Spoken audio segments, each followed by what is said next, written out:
Assalamualaikum warahmatullahi wabarakatuh. Salam sejahtera bagi kita semua. Om Swastiastu. Salam Namo Buddhaya. Salam kebajikan. Baik, pembahasan materi kali ini adalah kasus-kasus pelanggaran hak dan pengingkaran kewajiban. Hakikat hak dan kewajiban warga negara. Pengertian hak adalah segala sesuatu yang harus didapatkan oleh setiap orang yang telah ada sejak lahir, sedangkan kewajiban adalah sesuatu yang harus dilakukan. Hak dan kewajiban warga negara dalam Pasal Undang-Undang 1945. Hak atas pekerjaan dan penghidupan yang layak.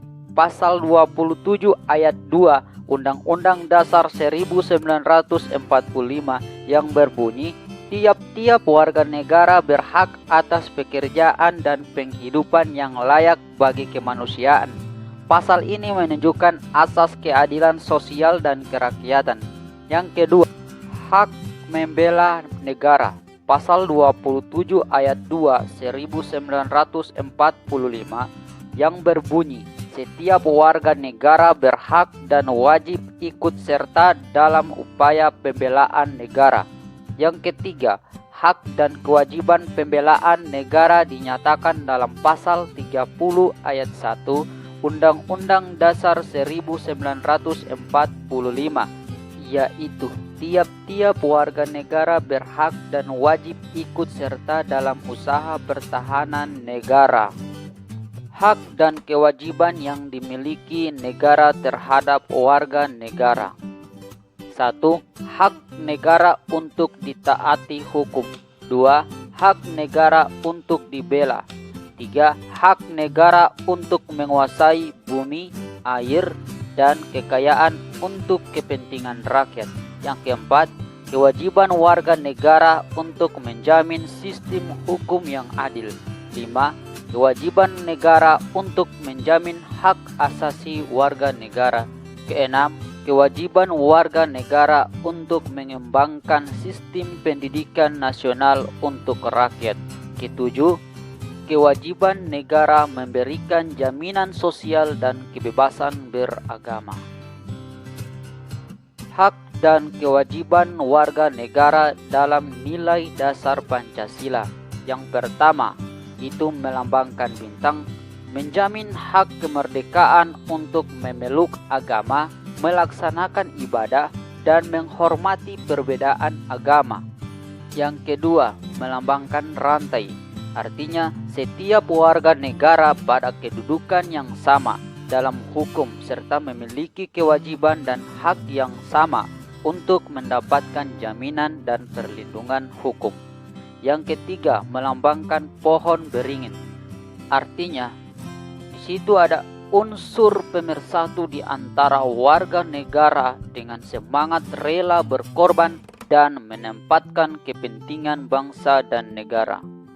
Selanjutnya, yang melambangkan kepala banteng. Artinya, menghargai hak setiap warga negara untuk bermusyawarah mufakat yang dilakukan tanpa adanya tekanan, paksaan, ataupun intervensi yang membelenggu hak-hak partisipasi masyarakat. Kemudian yang terakhir melambangkan kapas dan padi, yakni mengakui hak milik perorangan dan dilindungi pemanfaatannya oleh negara, serta memberikan kesempatan sebesar-besarnya pada masyarakat. Selanjutnya adalah hak dan kewajiban warga negara dalam nilai instrumental Pancasila. Nilai instrumental merupakan penjabaran dari nilai-nilai dasar Pancasila dan juga pedoman pelaksanaan kelima sila, dan sifatnya lebih khusus. Kemudian, nilai-nilai Pancasila instrumental juga dapat mengindikasi jika sejatinya pengamalan Pancasila dapat dijabarkan sesuai Undang-Undang Dasar 1945, TAP MPR, dan peraturan perundang-undangan yang lainnya. seperti undang-undang yang mengatur peraturan di dalam sistem pemerintahan. Hak dan kewajiban warga negara dalam nilai praksis Pancasila. Nilai praksis merupakan realisasi nilai-nilai instrumental suatu pengalaman dalam kehidupan sehari-hari. Nilai praksis Pancasila senantiasa berkembang dan selalu dapat dilakukan perubahan dan perbaikan sesuai dengan perkembangan zaman dan aspirasi masyarakat.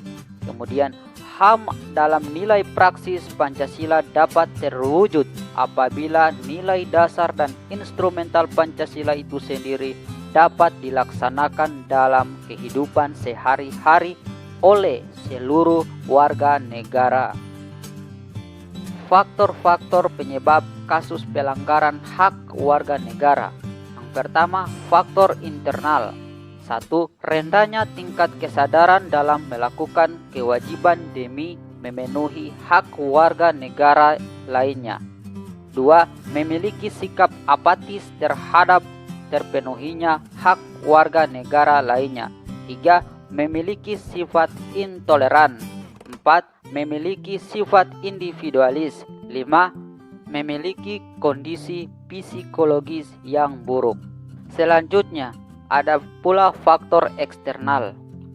Yang pertama adalah lemahnya regulasi yang berlaku. 2. Tidak ada ketegasan dalam pemenuhan kewajiban ataupun pelanggaran hak. 3. Kurangnya pendidikan ataupun sosialisasi tentang pentingnya melakukan kewajiban demi terpenuhinya hak warga negara lainnya. Keempat, terdapat kesenjangan sosial yang terjadi. 5. Adanya kesepakatan untuk melakukan pelanggaran ataupun pengingkaran. Kemudian contoh kasus pengingkaran kewajiban warga negara. Yang pertama, tidak membayar pajak. 2. Pelanggaran HAM. 3. Melanggar aturan lalu lintas. 4. Merusak fasilitas publik. Yang terakhir adalah korupsi. Ada pula upaya penanganan pelanggaran hak dan pengingkaran kewajiban warga negara. Yang pertama, supremasi hukum dan demokrasi harus ditegakkan. Kedua, mengoptimalkan peran seluruh lembaga selain lembaga tinggi negara. 3. Meningkatkan kualitas pelayanan publik. 4. Meningkatkan pengawasan dari masyarakat. 5. Meningkatkan profesionalisme lembaga keamanan dan pertahanan negara. Bentuk-bentuk partisipasi masyarakat dalam mencegah terjadinya pelanggaran hak dan kewajiban warga negara. Yang pertama adalah partisipasi warga negara di lingkungan keluarga. Yang kedua, partisipasi warga negara di lingkungan sekolah. Ketiga, partisipasi warga negara di lingkungan masyarakat.